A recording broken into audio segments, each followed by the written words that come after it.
Hello guys, unang araw na guys ng October guys, at hindi natin guys na malaman yung buwan ay ngayon ay October 1 na, at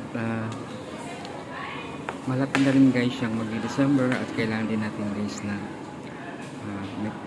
guys sumikap para magbili natin ang gusto natin.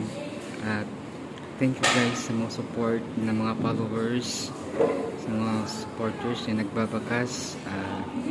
Susuklian ko guys yung mga tahanan nyo, yung mga dumadalaw guys sa aking munting tahanan, ay dadalawin ko kayo sa mga tahanan. Thank you so much guys for watching. At ngayon ay unang araw ng October 1. Kailangan natin guys na maging masaya at sa pang-araw natin na pamumuhay natin.